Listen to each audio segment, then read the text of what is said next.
ప్రభువా యేసు దేవుని కుమారుడనే నేను నమ్ముతున్నాను. నేను చేసిన పాప శిక్షకు వెల చెల్లించడానికి ఆయన వచ్చి తన ప్రాణం పెట్టాడని నేను నమ్ముతున్నాను. నన్ను క్షమించు.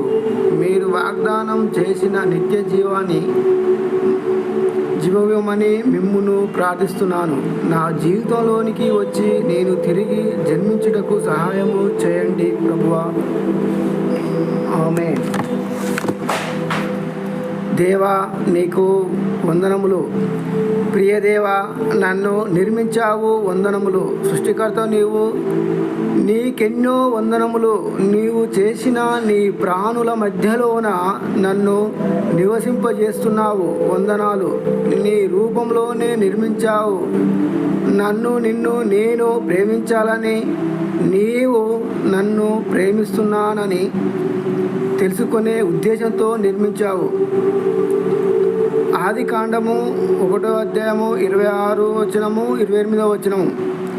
దేవుడు మన స్వరూపము మందు మన పోలికే చొప్పున నరులను చేయుదుము. వారు సముద్రపు చేపలను, ఆకాశ పక్షులను, పశువులను, సమస్త జీవిని, భూమి మీద ప్రాకు ప్రతి జంతువును ఏలుదురుగాకనియు పలికెను. దేవుడు తన స్వరూపమందు నరిని సృష్టించెను. దేవుని స్వరూపమందు వాని సృష్టించెను. స్త్రీని గాని పురుషుని గాని వాని సృష్టించెను. దేవుడు వారిని ఆశీర్వదించెను. ఎట్లనగా, మీరు ఫలించి అభివృద్ధి పొంది విస్తరించి భూమిని నిండించి ప్రతి జీవిని ఏలుడని దేవుడు వారితో చెప్పెను. ప్రభువైన యేసు చెప్పెను. యేసు, ఒకడు నన్ను ప్రేమించిన ఎడల వాడు నా మాట గైకొనును. అప్పుడు నా తండ్రి వానిని ప్రేమించును. మేము వాని యొద్దకు వచ్చి వాని యొద్ద నివాసము చేతుము అన్నాడు.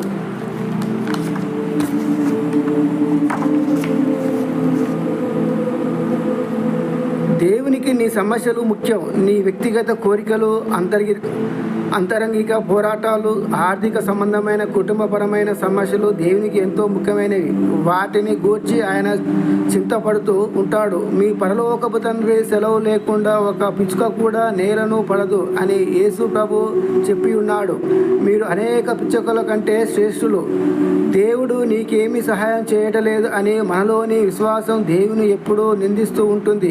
అయితే మరొక వైపు నుండి విశ్వాసం దేవుడు మన ప్రార్థనలో వింటున్నాడని ఆయన తప్పక సహాయం